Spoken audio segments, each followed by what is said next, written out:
तो बच्चों, नेगी सर की क्लास में आपका फिर से स्वागत है। बच्चों, आज का हमारा टॉपिक है वो है तटस्थता वक्र या उदासीनता वक्र विश्लेषण द्वारा उपभोक्ता संतुलन। बच्चों, बोर्ड के पॉइंट ऑफ व्यू से ये टॉपिक बहुत इंपॉर्टेंट है क्योंकि बोर्ड में इससे रिलेटेड क्वेश्चंस हमेशा आते हैं।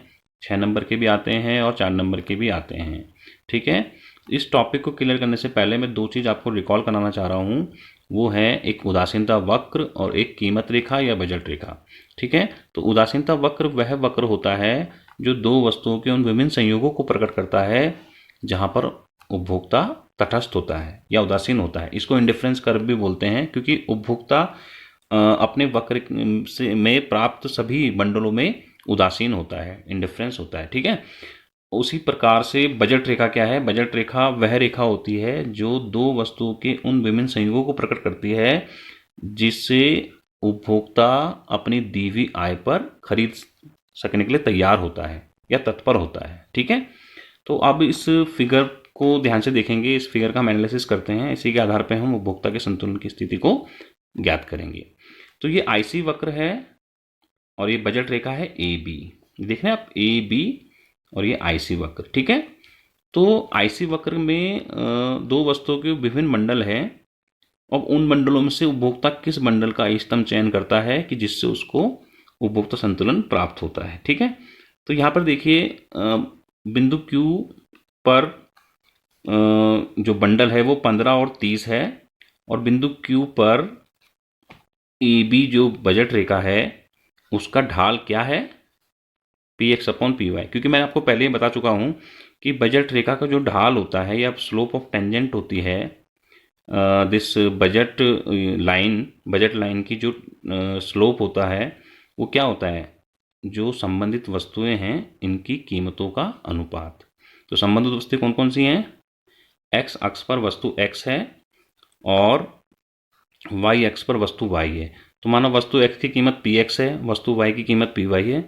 तो बिंदु Q पर जो बजट लाइन है इसका जो अनुपात होगा क्या होगा वो, या इसका ढाल जो क्या होगा वो होगा px/py। ठीक है, इसी प्रकार से इन डिफरेंस कर्व का स्लोप क्या होगा?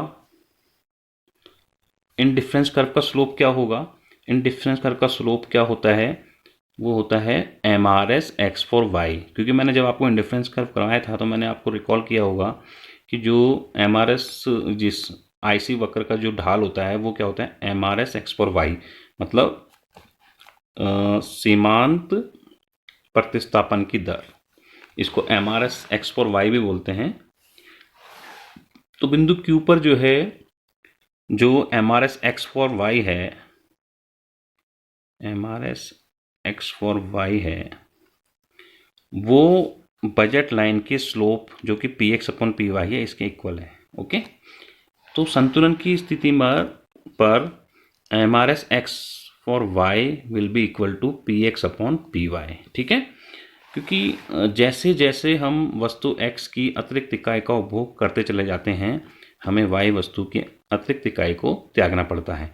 इसीलिए तो जो आईसी वक्र का स्लोप होता है वो मूल बिंदु की ओर कॉन्वेक्स होता है, उत्तरदर होता है। ये मैं आपको बता चुका था पहले।